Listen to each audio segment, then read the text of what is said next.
Good afternoon, everyone. Let me start by saying welcome to those who are attending our webinar today. I'm Nazira, CEO and co-founder of Vendorship Inc. At Vendorship Inc., we make government contracting easy. It's great to have you here. Today, we also have great panelists with expertise and knowledge to share with us today. The topic for discussion is education and technology, very much needed. So we hope that our discussion will contribute to a meaningful and a constructive discussion. Again, we are happy to have with us our team as well. In the back end, Madhu is moderating, so you will see the panel questions from her, and also the team members who've joined with us from Vendorship are Seema, Susan, Remya, and Sabina. So let me do a quick introduction of the panelists. You can also view their detailed profile on our website, vendorship.net. And after the introduction, I'm going to ask and moderate the webinar, the discussion today. So Aditya Anupam is a PhD candidate at Georgia Tech, the School of Literature, Media, and Communications. Aditya studies digital media and conducts research at confluence of science, media, and learning. He explores digital media as environments to foster the learning of science as a situated practice. So as an instructor, he used insights from his research to combine evidence-based pedagogy with award-winning novel and experimental approaches to learning. So he also conducts research in Digital Integrative Liberal Arts Center. Aditya, you're all about digital. For some of us who needs to learn that, I'm hoping that we are going to learn a lot from you today. And I understand you've been off of school, but you're working on your thesis to complete your PhD. So all the best with that, Aditya. We hope to learn a lot from you this afternoon. Sean Kingsbury, thank you for joining us. And where are you joining us from, Sean? I am in Kensington, Maryland. Ah, nice. Okay, nice. So Sean is the Vice President and Director of Global Government Solutions at Unisys, with more than 22 years of experience in the IT field in corporate settings and federal government, USDA. Sean guides public sector consumers to adopt cloud computing, data analytics, and other digital platforms in large-scale information technology transformation, big data analytics, and enterprise computing, as well as to secure hybrid cloud implementations. Very much needed, Sean. We can definitely talk about the challenges of what the public sector brings to adopt these technologies. So in the previous role, Sean also supported all sectors of the federal civilian government by leading the corporate information technology transformation initiative, focusing on 21st century implementation, and stood up for the fraud analytic practice title Insight. So Insight provided people, processes, and technology solutions supporting the end-to-end life cycle of fraud investigations. Very much needed. So are you following up the recent news of all the ransomwares that's going on, Sean, of all the cities and counties being impacted? Yep. Yeah. We all have to play a role in it, right? We definitely do. Yes, data security is of utmost, and that brings me to Angel.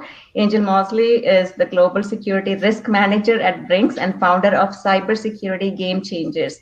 So actually, you are running a nonprofit educating people, students, and any institutions about keeping their network safe. So that's awesome, Angel. Angel's background in corporate IT, audit, security, compliance knowledge provides the foundation of her work in analyzing and communicating risks in business-oriented, non-technical manner for executive leadership, which is very much needed. My previous experience in the county, definitely we had to learn some, we felt the tech companies could use some layman terms while telling us a few things here and there. So Angel, thank you so much for joining us. And where are you joining us from, Angel? I am in the Dallas, Texas area, and Thank you for having me. Thank you, Angel. So let me start the question with you, Angel, and this is a general question. So what is it that you wanted to be when you were a child? And I'm going to follow up with the same question with Aditya and Sean. That is an awesome question. It actually plays into my story. So Media has always been my love. And when I say that, I mean like radio, TV, film. Now, never wanted to be in the front end of a camera. So me having my camera on is a little odd for me right now. I always want to be in the back end. So I like post-production. I liked videography, editing, that kind of stuff. And that's what I started out doing actually when I went to college. And I transitioned into computer science after walking into a computer room one day at Virgin Records. So I was actually doing some really cool internships, but changed my major to computer science. Very nice. And you just emphasized the importance of internship and how it could be a life career change for many. So thank you, Angel. Aditya, how about you? What did you want to be when you were a child, when you grew up? I guess I wanted to be a game designer when I grew up. And to some extent, I guess I'm on my way to achieving that dream. I remember like when I was in class 7 or 8, I had an uncle who lived with me who was a programmer, and he had a book called Let Us See. I just happened to pick it up one day, and I was interested in what it was about, and it was basically a book about programming in C. And that really got me hooked, and I kind of learned a lot of that stuff on my own. And I remember making my first game. It's kind of like when if you play Breakout or Arkanoid, where there's this kind of little paddle on the bottom and the ball goes up and down and goes and hits those blocks on top. So I made that kind of game. It was a really bad game when I made it the first time, but it was a lot of fun doing it. And I think that kind of set my mind towards it. Then when I came to Georgia Tech, finally, I got a chance to teach game design to undergraduate students myself. And in the past year, I had a lot of fun teaching both freshers and seniors, and it was a lot of fun. And so I think that really kind of affirmed my own belief in wanting to be a game designer and now teaching game design as well. Very nice, Aditya. Awesome. Thank you for sharing that information. And Sean, how about you? Well, that's interesting. So I guess I always wanted to be in music, right? So I mean, I went on to launch my own record label, independent publishing company, and the like. So work with all types of people throughout the years, from the Face Records, Left Eye's company and stuff. So did a lot of stuff throughout the years. So it's funny how things work, because music and technology go hand in hand, right? When you look at how things play out. So I had no idea or plans of actually being in technology, right? It's just interesting the way it ended up playing out. But so I'm still doing music. So I try and release a couple songs a year and just have fun doing it. So I call it releasing, writing music for an audience of one. And if people like it, fine, right? If not, that's okay too, right? Because I'm having more fun now writing and releasing music than I did when I was, running it as a business. So having fun. Very nice, Sean. And I should have recognized your background before you even said that. So we can see all the music equipments that you have there behind you. So thank you, Sean, and all the best on those releases. I'll definitely make sure I look up one or two of your songs right after our session. Thank you for letting us know. So Angel, let's talk about year 2020. I think we're gonna keep that in our memory for a long time to come, right? And of course, the impact of COVID-19 pandemic has been on many several industries as well. But we also hope the coming year and the new semester that's coming up for 2021, we are going to go with hope and energy. Yeah. So technology as such, Angel, of course, has impacted almost every aspect of life today, and education is no exception at all. Yeah. My question to you, Angel, is how has technology greatly expanded access to education?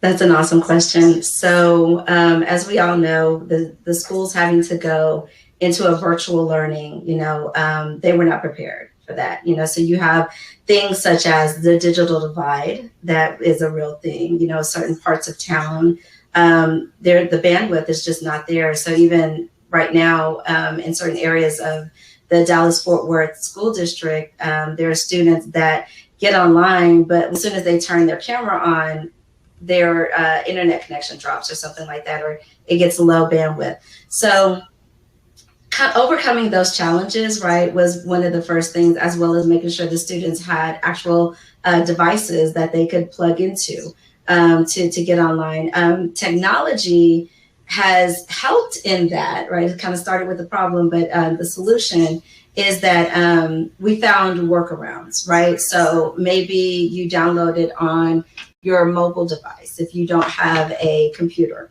We went to what we call the Zoom world, which is just one of the platforms.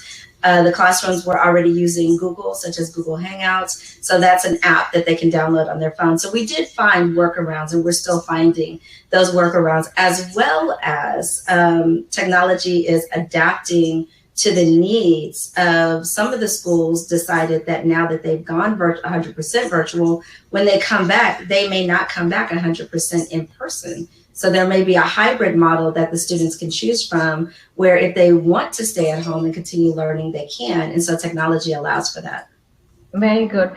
So Angel, continuing to that, I think you talked about even the, I think opportunities for communication and collaboration has increased and improved as well. So imagine if you had to take up a project along with someone in Mumbai, in India, the access has definitely increased, right? You all can do a project together, you all can complete and share results and all that. Someone sitting in Arctic and rural areas can, of course, with the right broadband,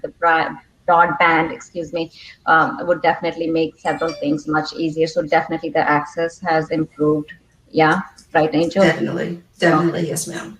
Sounds good. So the next question is for Aditya. Let's talk about the traditional classrooms. Yeah, this is like way back, the traditional classroom. Like I did my med school, so I know it was a studio style, the usual classroom style. And then we were listening to lectures. Sometimes it's boring. Sometimes you end up dozing off. But the schools here from what I've gone through my master's here, is I've learned that it's much more lenient. You can drink and eat here, but traditional classrooms. So how has technology enabled? And some can argue that even during the COVID time, it's still there. It's just now instead of being in person, you're there online. And that model has been there since centuries now. But technology has, every time there's been this kind of belief that new technology will change how that happens. So it happened with radio, it happened with the television, it happened with the internet, it happened with computers. Every time a new technology was introduced, there was this belief that, okay, this is going to revolutionize education. But that hasn't exactly happened. And technology still has an important role to play now, more so than ever, especially during the pandemic. But its use is increasing now, I guess, to some extent. And there are different kinds of, I guess, technologies that have been used. So the technologies that I focused on are digital media artifacts. So I do my research on teaching with games and simulations in the classroom. And these media are rarely ever used alone, so they're coupled with the traditional classroom experience. So it's likely that students might have a lecture, and then in the next class they play a game, and then they might have a collaborative learning experience. So it's hard to talk about any of them individually because they're usually coupled together in the whole kind of learning experience throughout the year. Then there are other kind of technologies such as Zoom, which are about live learning at a distance. This is much more recent now, especially accelerated because of the pandemic, and that. At least during the transition period of this year, has caused a lot of issues, especially for teachers, for students, and for parents of students, because we are not used to learning in this medium or teaching in this medium.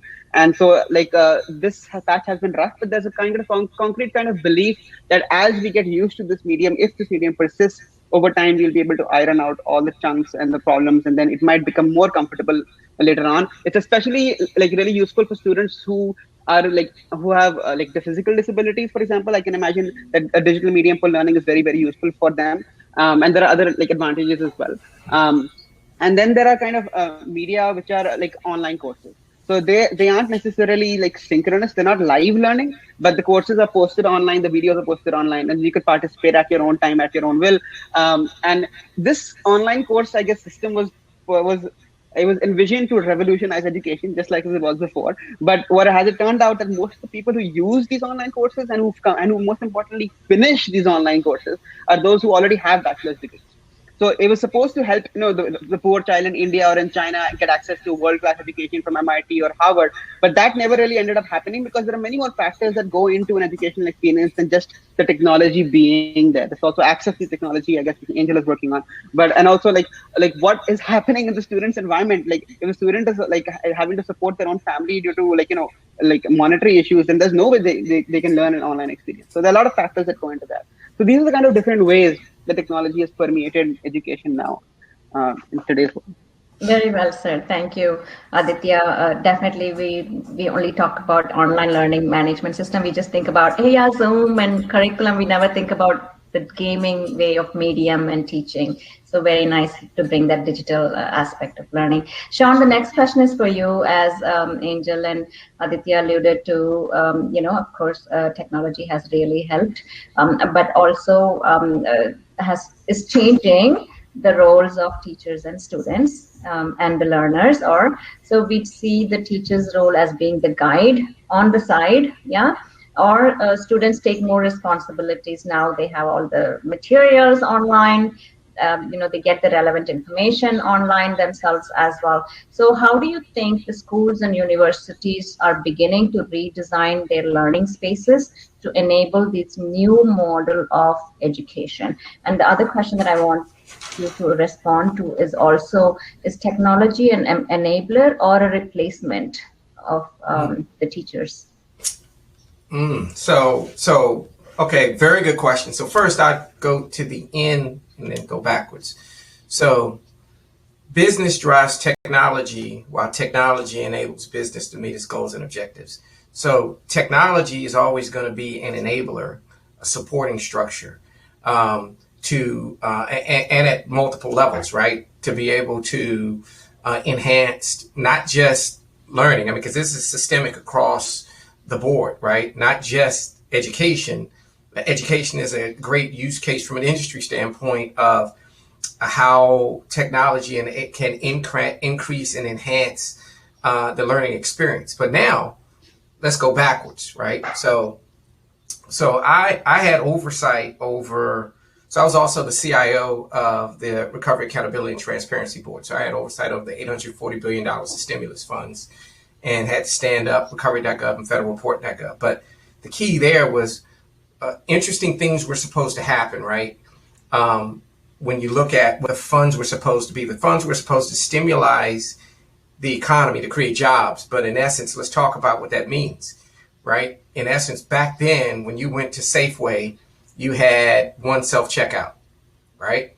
Now, how does Jeff Goldberg say? Well, evolution will find its way. If you've seen Jurassic Park, right? In essence, so my view through that process was, a lot of these jobs are not going to come back because the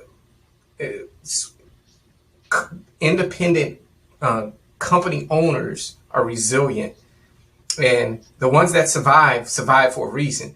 They figure out how to exist through challenging situations. And if you can exist through challenging situations as the economy begins to level out, you're going to be that much more profitable. So after the economy, got back on its feet, now you see 20 self-checkouts in Giant, and there weren't any self-checkouts in Home Depot, as an example. All that to say is when we, in this country, in America, we begin to wake up and get energy in very challenging situations. So now, I say that now, let's look at what happened with COVID. So with COVID, you had another situation where you had loss of jobs, challenging situation, and the likes. And now let's dotted line into an industry, the education industry, and what we learned through, now schools were closed. You could not go to schools. You couldn't go into schools, but yet education still had to continue. No different than across the government. Government physical facilities were closed, but yet you had $150 billion of the coronavirus relief fund that still had to flow out, and people had to receive benefits. So in essence, what did we learn? We learned that through this challenging situation, through buildings being closed, it creates a new norm because we learned something from that, meaning we can still do business without going into physical buildings. Same thing in schools, right? What we learned is, hey, it was challenging. Typically, policy and processes are behind technology. It's just always like that, right? So in essence, what we learned is, hey, the technology is there and there are opportunities to enhance the delivery of education through solutions like Zoom and other. But in essence, what's going to happen now is you're going to see an opening of new opportunities. You're going to see the creation of new businesses that now will be able to look at the challenges that we had, exploited, and turn it into opportunities and provide value. In parallel, you start to look at the American Relief Plan, right? That's $1.9 trillion. One key piece of that plan that was similar to the American Recovery and Relief Act was investment in infrastructure, right? Because, and this is why the whole concept of infrastructure, not just being bridges and roads, it is the super highway. It's the electronic way of how we interact and connect to people. And it's not just for fun, and it's not just for business. It's how we can actually enable us to deliver education and be able to do things differently. So I think what you're going to see through this is, one, from a government standpoint, funding is being allocated to increase, to build out on broadband and those type spaces, as well as cybersecurity. I don't know if you saw that. There's a piece of funding in there for cybersecurity as well. So broadband, cybersecurity, and other infrastructure around that, and supporting fraud, waste, and abuse. So lots of opportunities, and I think you're going to see more, and the government has to play a role in it. And definitely, Sean, oh my gosh, you brought such vital words, infrastructure, and we are definitely seeing several opportunities through the government sector in the local, state, and city for digital transformation, IT modernization, all the sectors where the federal government has allocated funds to, and definitely education is on the topmost as well. So, Sean, thank you for bringing all those important points. And how did you know that was the question I was going to ask Aditya next? Yeah. So the question I was going to ask Aditya next was, people build on what they have learned. Yeah. So there were several lessons learned during the COVID. So should we build on what we learned, or might we change the course? Aditya, what I mean by that is my daughter, right? So she's almost going to be 14, and she rushed to get her COVID vaccine. She said, "Mom, enough is enough. I just put me back to school from next year. I'm missing so much of growing up to be in school, missing the interactions, teacher interaction, my friends. It's just getting boring, just learning on the screen. And you guys ask us to stay away from screen, and then you go put us back in front of screen. So it doesn't make sense," she said. So with that said, teachers themselves found work-life balance being from off school or online. So tell us, what are some of the things that we should build on from what we've learned? Sean touched on a few of those points, Aditya, but also I want you to focus on the higher education, not just the schools, though, especially the area of technology. So I think one of the things we learned is that this kind of online, distance learning through Zoom, it works for some people and it doesn't work for others. So in the case of your daughter, for example, that's a prime example of people just not wanting to look at a screen anymore. But there are many students for whom the screen was like, learning through the screen was like a revelation, because many students, they tend to fidget in the class, or they may have other things they want to do parallelly. They may have other support systems that help them learn better when they're learning at home that are not available during the school time. And that actually helps them learn better. So I guess what we want to learn from this and going ahead is, how can we do the best of both worlds? How can we accommodate those students who learn better when they're at a distance, while also accommodating those who learn better in person, and try to get them both an equal kind of experience? That is what we want to go for moving ahead. What I don't, I guess, see going forward is that everybody goes online. I know there are a lot of people who hope that education will ultimately always be online, and you don't need to go anywhere. You can just sit at home. My dad believes in this as well. But I personally don't think that is a feasible kind of vision to have, because a lot of the real world jobs in industry and research practices, they have to happen in person. You can't do many scientific experiments on real things at a distance. You can't build bridges at a distance. You can certainly design them to some extent, but you have to ultimately go out into the physical world. And to prepare students for those kinds of jobs, we should have physical experiences where students get to work with the nitty-gritties and dirtiness and messiness of real material. So I do not envision a kind of system where everybody goes online, but yes, certainly we can learn a few lessons from here, especially from the point of accessibility, that we can go forward with in the future. Very nice. Very well said, Aditya. Also, Aditya, will teachers be the drivers of EdTech advancement to facilitate innovative teaching practices? I I think it's a community effort. So it's teachers, it's administrators, it's students, it's researchers, it's like politicians, it's everybody. Like there's no one person who determines the trajectory of education in the future. Teachers certainly are a very vital part of it. Like the way teachers, like it's not just important that you have the right technology, but also how you use it. And so the way teachers can integrate technology into the classroom, if they're successful at doing that, then yes, they will play an important role in making an argument that, look, we tried this hard in the class and it worked in our class. So maybe others can use this as a model in their own classes. So in that sense, yes, teachers can serve as role models or examples of how technologies can work, but they can also serve to illustrate when technology might not work, when teachers might use technology in the classroom and see that, okay, this is just, it's completely like useless. I don't feel comfortable using it in the classroom. Students don't like it. I don't like it. But if there's still pressure to do it by the administrators anyway, then that is a problem. So teachers have an important role to like play, but they're not the sole drivers. Very nice. Thank you. Well said. Angel, I have a series of questions for you because of your patience. So the question I have is, what is the role of education technology organizations? What is their role in restarting school, in 2021 for the next semester and beyond? Also, I want to ask you, how does one scale and pivot the products or services to support school districts' most pressing needs? What is the pressing need in South School might not be the pressing need in North School. So how does these products and tools cater to these needs, especially with accessibility and data privacy requirements, right? And also, I'll let you answer these, and then I have 2 follow-up questions. Okay, great. So the role of education technology, I would say, so for example, what Cybersecurity Game Changers does is that we take the cybersecurity industry and we introduce that to students in middle, high school, and early college. The reason why I founded my company is because there were a lot of talk about the jobs that are available, but not a lot of people to fill those roles. So similar to what Sean was saying, right? One of the things that I talk to the students about is consider the career that you want to do right now. And the question that you asked us, what do we want to do when we grow up? Some of those jobs may not be available in the next 5 or 10 years.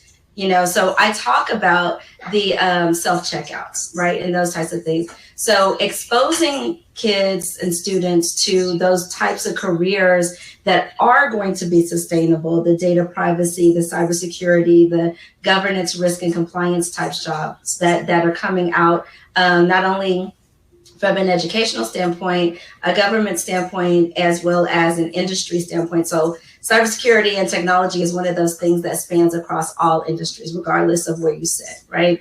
So what we're trying to do is help schools supplement what they're already teaching.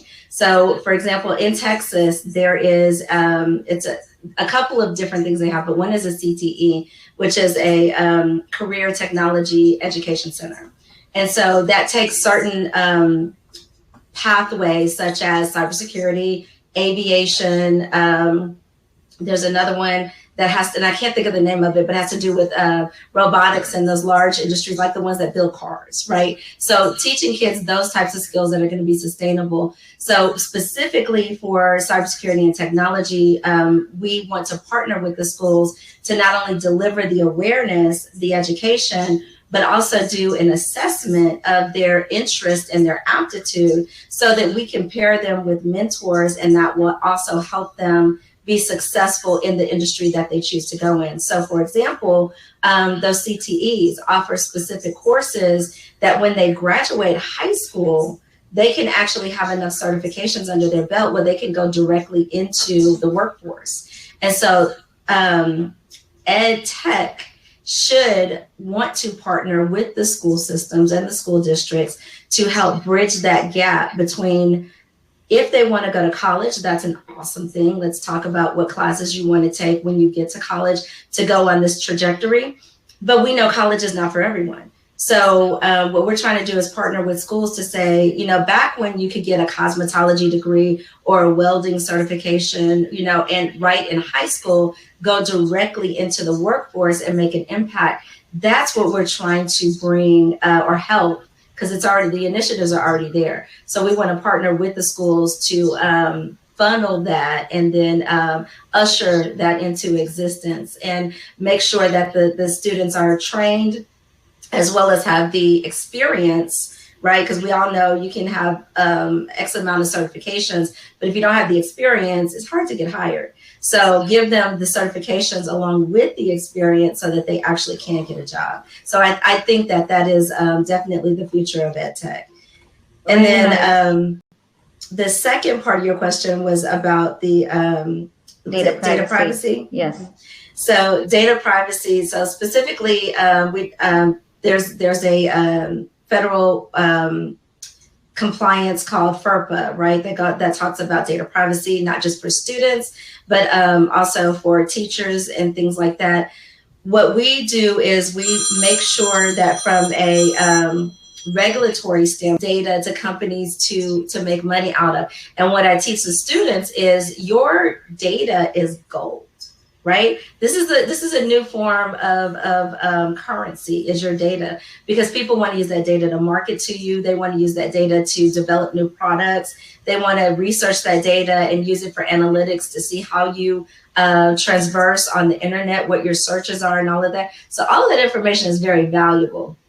Now, obviously, we need that, but we want to make sure that we're fully transparent on how that data is being shared. And so working with school districts as well as parents, getting them to understand that, password safety is important, or using passwords is important, as well as being knowledgeable of all of the areas that your data is being shared. Very well said. One question before I move to Sean, Angel, is what is one topmost or the basic question that every school administrator asks you or the leadership asks you before you go ask to be trained or ask, you want to implement the training in their schools? So they're very protective of email addresses, school email addresses. So one of the things that I do, well, not just school email, they're protective of all of the students' information, and rightfully so. So we don't ask for I would say the most personal information that we ask for is probably a parent's telephone number and an email address. But we make sure that we get their authorization ahead of time to be able to use it. So we're fully transparent with that up front. And if they choose not to, then we step back. But that is one of the main questions is, okay, how much of my students, because they're very protective of their students' data, how much of my students' data do you need? And what are you going to use it for? And so, again, we're very transparent and upfront about that. Very valid question asked as well, Angel. So, Sean, the question for you is, let's talk about equity, like getting back to the basics, right? So the Department of Education definitely realizes that technology is something that, sometimes inspires and is much needed for the young minds. And so that focus on teaching, and they were forced to look at technology even during COVID times. So what are your thoughts about, we talk about all these updated and keep up with the pace of challenges and technology, all these schools, organizations need to do that. And most of them are, like we're talking about public schools, the government agencies sometimes have very limited budgeting, very limited resources, very limited decision makers, sometimes not understanding what is much needed. My question to you is, when they don't even have the basic computer equipment in some of the areas, what is lacking there for the Department of Education to step up? And you mentioned this briefly earlier. So a couple things. So first off, I did take welding in high school. So I was one of those that I did my what was it called? Shoot, I forget the name of it now. But I definitely took welding, and my brother took electronics, which was kind of interesting. So this is my take. I think I think what we've learned with COVID is going to cause a slow churn of a reform of how education is being delivered, right? So so first off, there will be no going back to how things work. I mean, that's the thing that we have to understand. There is no going back there. Pandora's box has been open. So I've been in conversations with governors around the country. They're already changing policies now that says, even government and work employees are not going to go back into the office full time.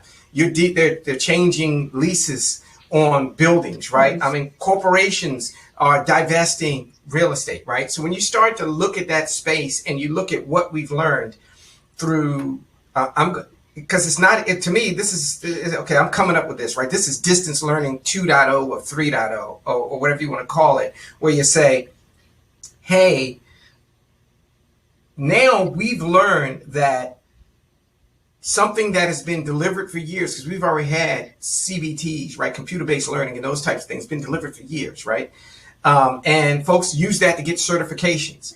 And now what we've learned is, throughout that since, February last year, what we see now is we've had opportunities for people to start to take notes of what's working and what's not based on age, demographic, and what have you.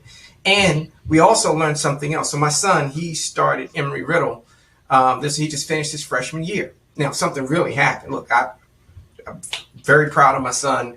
Went to Embry-Riddle. The entire first half of the year he was remote, right? Now, let's make a mental note here, because this is what's happening.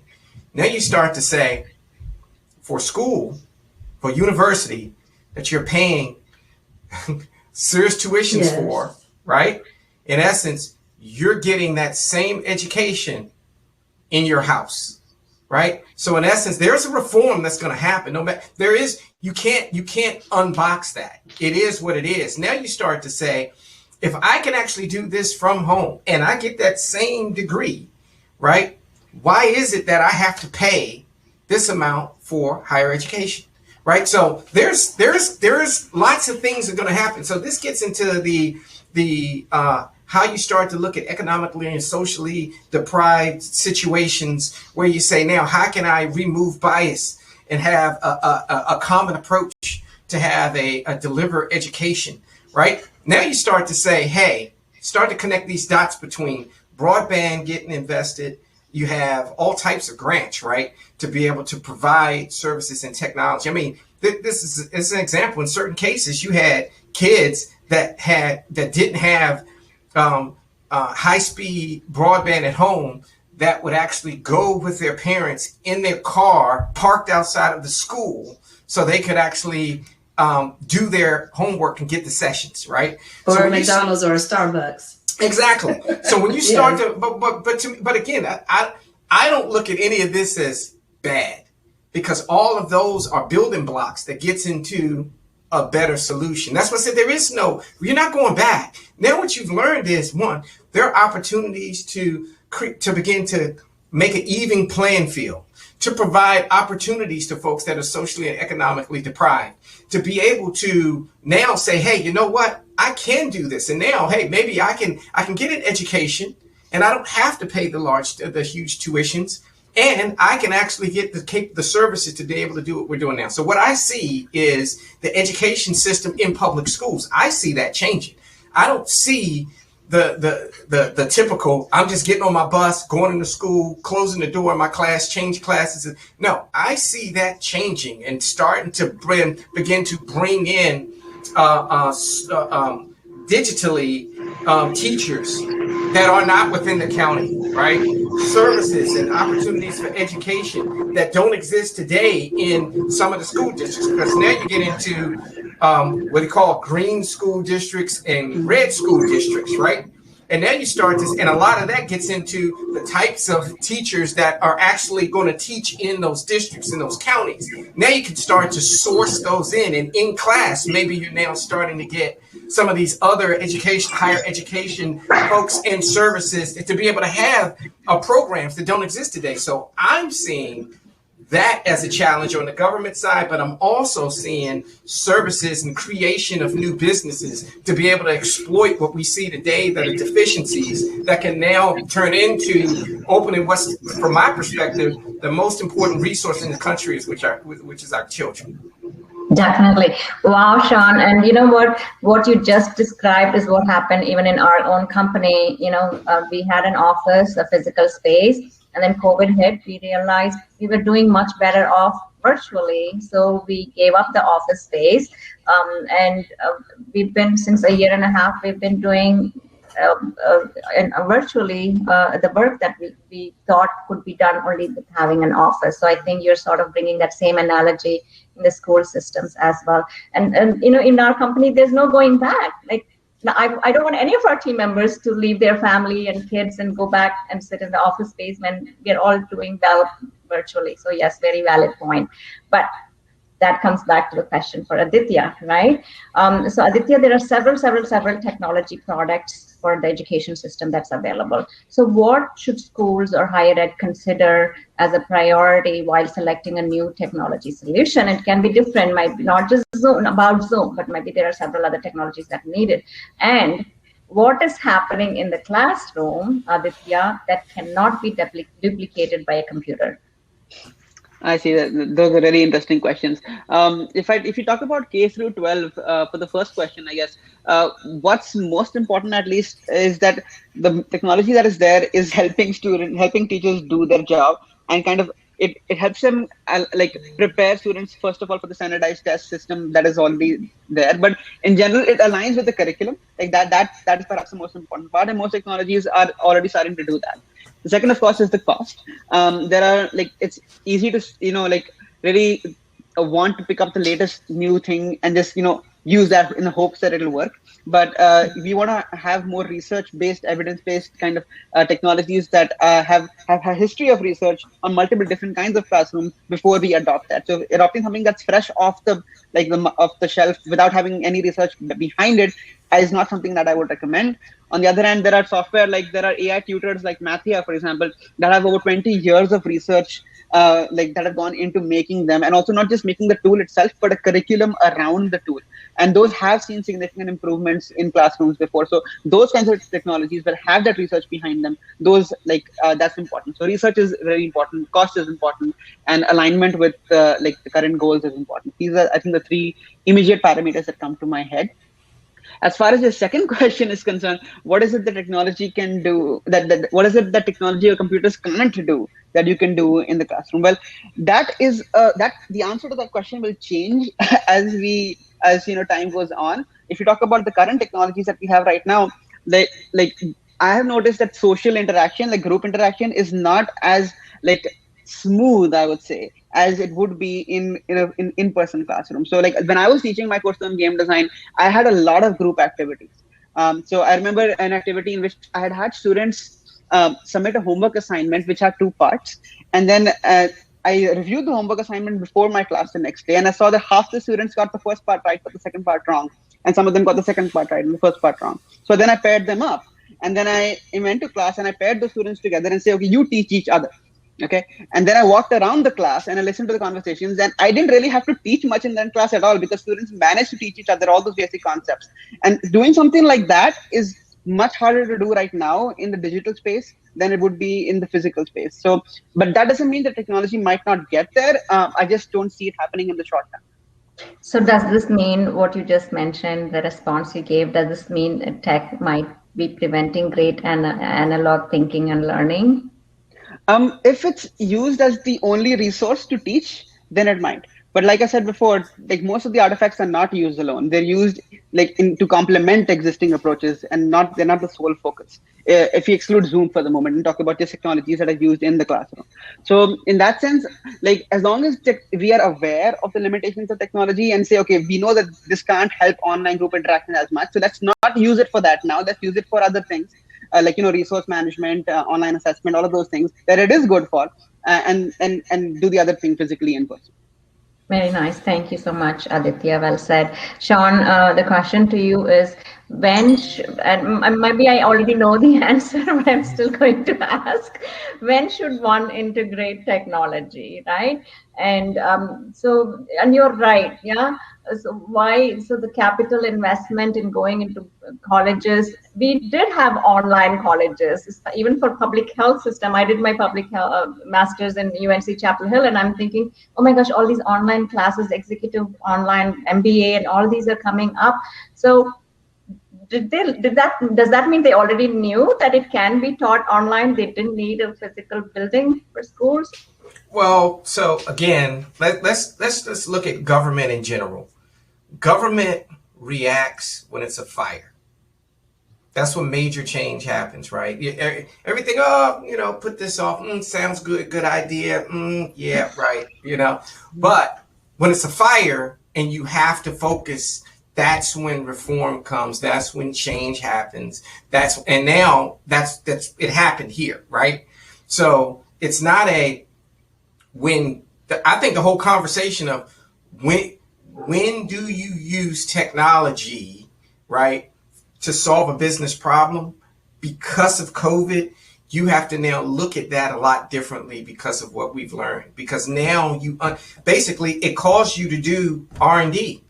You understand the art of the possible now. You know that it can happen. You know types of problems that you have. You have bandwidth issues. You have personality issues. You have touch and feel issues. You have the issues that were just raised where I can't have people teach each other. But maybe there's a way to technically do that because I see, you know what I mean? So to me, it's now you have to do this. And what have we learned from it? And who are the people? I think it's going to be a combination of people. I don't think the government's going to solve it by themselves. The government's going to have to get partners, public-private partnership to be able to come in, to be able to help fast track all this so you're going to waste a lot of money.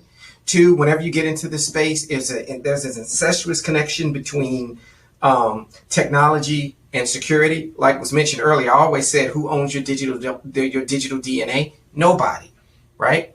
And so a little background, right? When I was over fraud, waste, and abuse, I had to connect the dots between potential nefarious actors trying to get federal funding, right? So we actually connected the dots, right, with non-public and non-commercial data sources and we could piece together the dots for free off the internet with queries, and I could build your entire past to know who you are, where you came from, your family that's connected to you, and all types of stuff without spending any money. So, but again, though, there's a business use case that drove that for me to connect the dots of what equals your digital DNA and turn this into this is who you are, right? So it's the same thing when you say, okay, now, did we already know it was possible? Yes. Did we already know that we could use VDI for telework for everyone can work from home, right? The entire Commonwealth of Pennsylvania, the entire state of Georgia, the entire Commonwealth of Virginia. Government offices had to close. Guess what? Did we know that VDI could be used securely to be able to enable them to access and provide what the government is supposed to do, is provide public value? Yes, but guess what? Even though there were solutions laid out quickly that weren't implemented and had been talked about since 2009, guess what? In 2 weeks, that stuff stood up and people were working, right? And it took public partnerships to be able to help make that happen. So I'm saying, just because we knew it was there doesn't mean we had the fire to go do it. Now that the opportunity's there, now guess what? Oh yeah, and I would have this message go out to all of the entrepreneurs and people that are thinking about things. This is the time to look at the problems that are on the table now and exploit it, but you're exploiting it for the right reason. It's actually helping people do better, helping our youth be able to learn better, helping businesses be able to coexist and collaborate better, and now it was kind of what was mentioned earlier also. This is going to create new jobs. It's going to certain jobs disappear, but new jobs are going to be created. The norm is gone, right? Now it's an opportunity. There are going to be some that's going to exist, but now it is the new norm, right? And I think the more people that understand that there's a new norm and its opportunities and thinking that I'm just going to get back the way it was, you got a problem.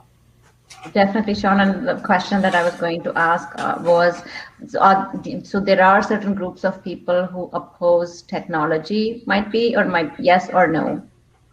So there are. And so what I've seen is more of, because you got to look at this in demographics, right? You have academia, you have millennials, you have all of the different slices of the demographics of youth to elderly folks. Then you have when you start to get into 70 and 80 years old, right? They have a different view of what it means to actually compute and live, right? Because now, as you're younger, on the younger side of the spectrum, this is second nature.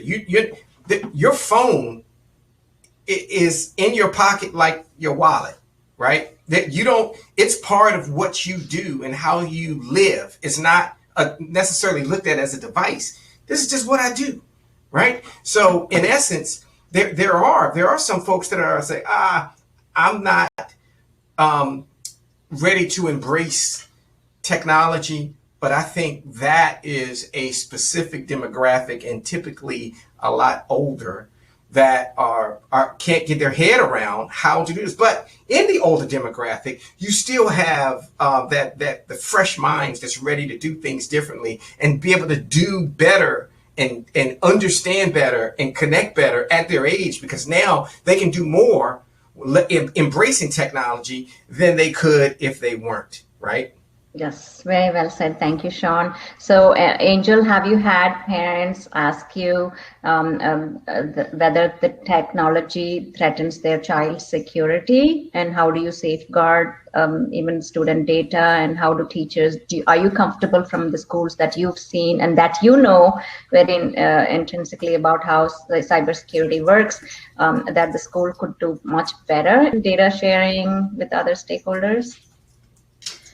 That's a good question. So, from a parent standpoint, I think that most parents are comfortable with the level of sharing or not sharing, in this case, of their child's data. I know for a fact that there are, and I won't call them privacy notices, but there are notices that go out to the parents about how the schools use and share their information. It's probably in a packet that the kids get at the beginning of the school year, and they kind of read through it and say, okay, I'm good, and it gets, shoved in a drawer somewhere, but that the communication is happening.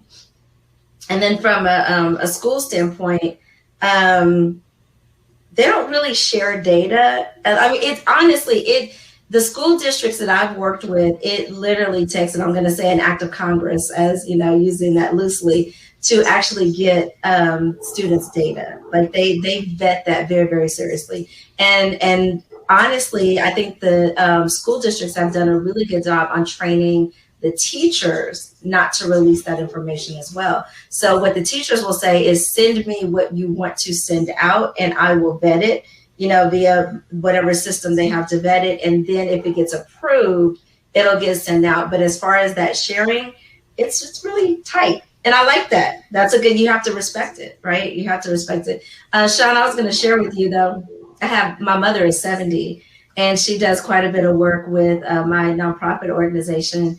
And at first, things like, Slack and some of the other IM channels, things that she had to download to her phone, she's like, oh, I'm not doing that. But the more that we did it, and the more that she kind of got fear of missing out, right, FOMO. So the more that she saw that we were communicating via these other channels, because email she's comfortable with, the other app she's not. So, but she eventually came on. So that divide, that age divide that you were talking about is real, but if you get them involved, I think they eventually come around. Very good. Very well said. Aditya, before we go to the next section, I want to ask you, so what will happen when technology doesn't work? When, I guess, depends on when you have it. Is it like something that you are yet to buy, or something you already bought and now you realized, oh crap, it doesn't work anymore?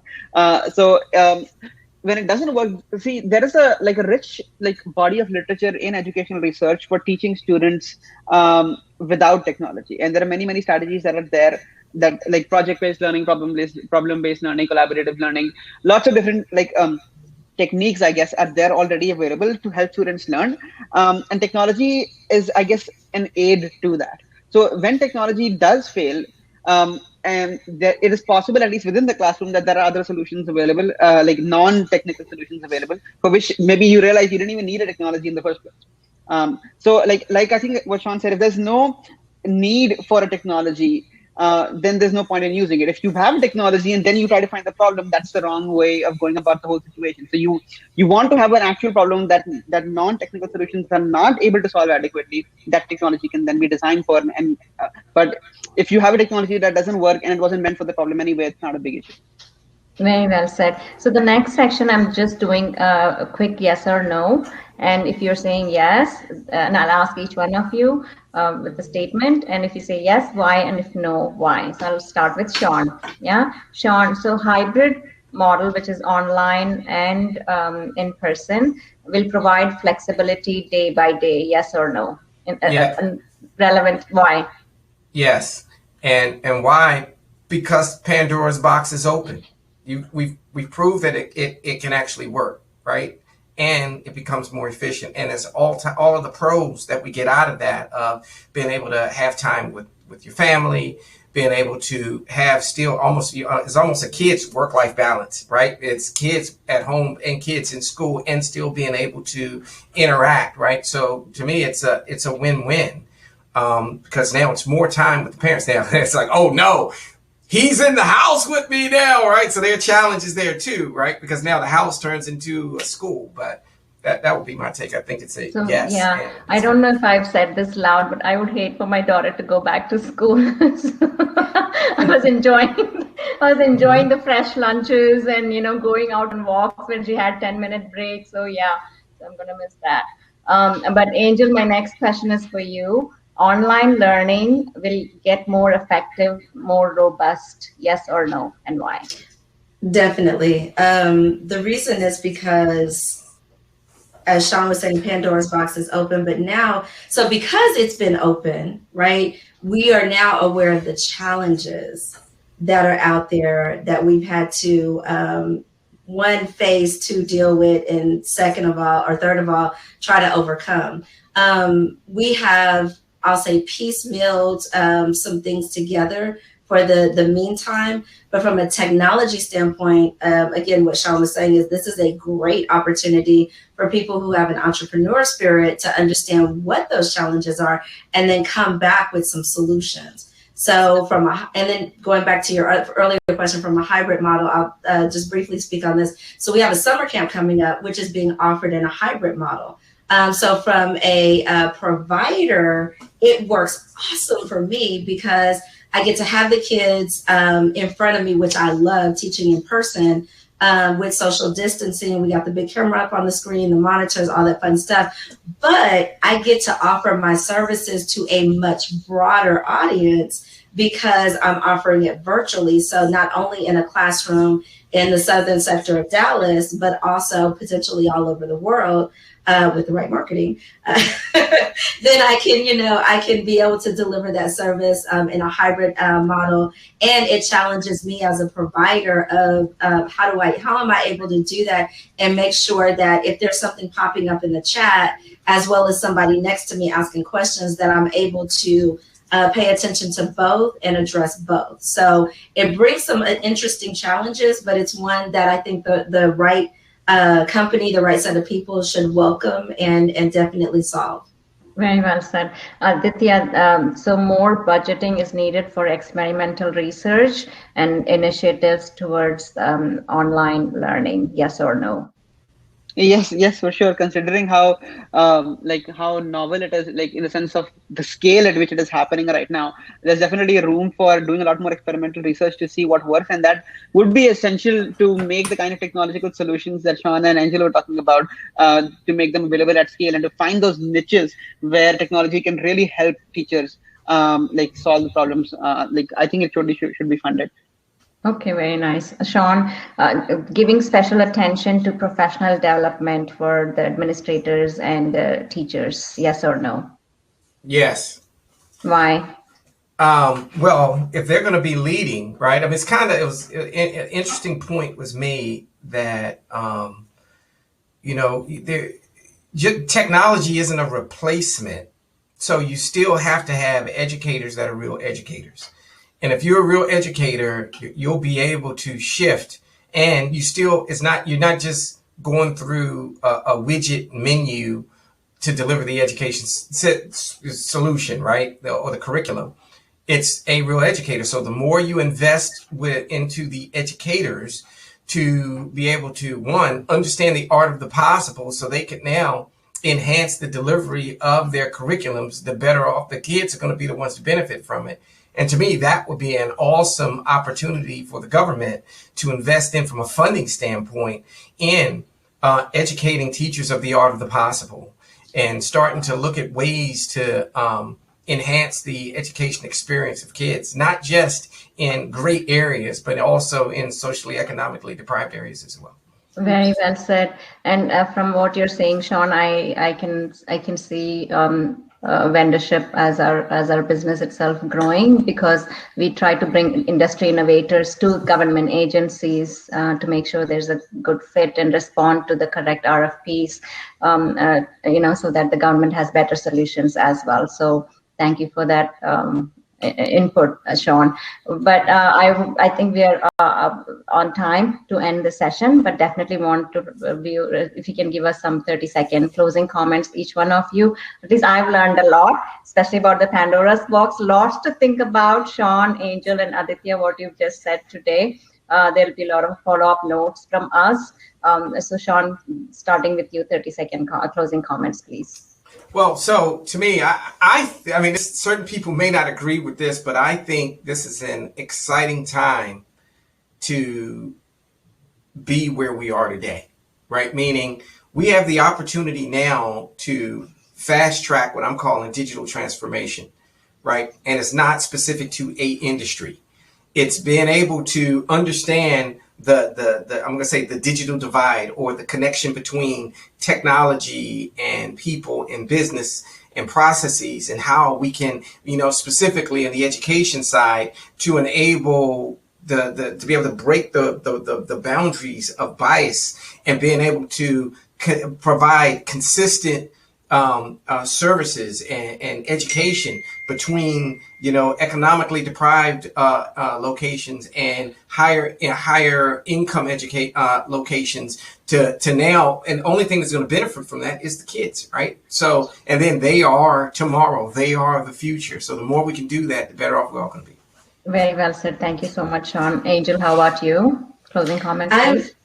I'm going to echo what Sean said, in that I'll give you a small example of my own experience with Cybersecurity Game Changers. So pre-pandemic, we went from being an events awareness company where we were holding in-person events on college campuses for middle and high school students, on an all-day event, like 200, 300 students, to nobody can touch, nobody can be in person, right? What do we do as a company? We had to pivot, right? So we had to learn. So I went from being a events company to a product and service company.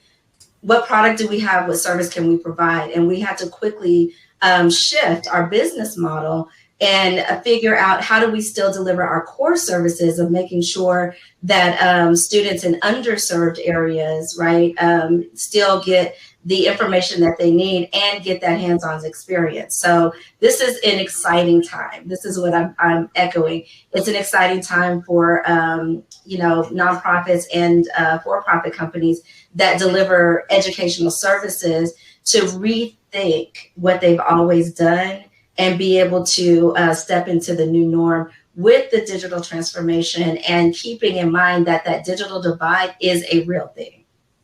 Very well said. Thank you. And I did look at some of the questions that the others have asked, and we've already addressed those during our conversation. Aditya, how about you? I think I'd like to throw a little caution to the wind to what both of the other speakers have said today. Areas where I'm excited about, but I'm also not looking forward to people who kind of put technologies on the market as a magic solution that will solve all their problems. So just want to make sure that we are cautious. This is a technological transformation, but it's also it should be sustainable kind of growth that happens over time, not just some, as per the moment thing that has magically solved all our problems. Very well said. Thank you so much, all three, Sean, Angel, and Aditya, for your time this afternoon. I'm going to challenge myself to review this video a year from now and see where we've gone. And our team is going to do that as well. So we want to wish you all the best, taking the time, and we want to thank Mentorship Inc. for allowing us, or hosting this monthly webinar sessions. We learned a lot, and visit our website for more information, mentorship.net. We have all our archived sessions on the website as well from our previous panel discussions. Thank you again. Education and technology, definitely a Pandora's box, something that we should continue to be cautious, but also use it where definitely needed. Thank you so much again, all of you. Take care. Yes. Bye-bye. Bye, y'all. Bye-bye. Bye-bye. Bye.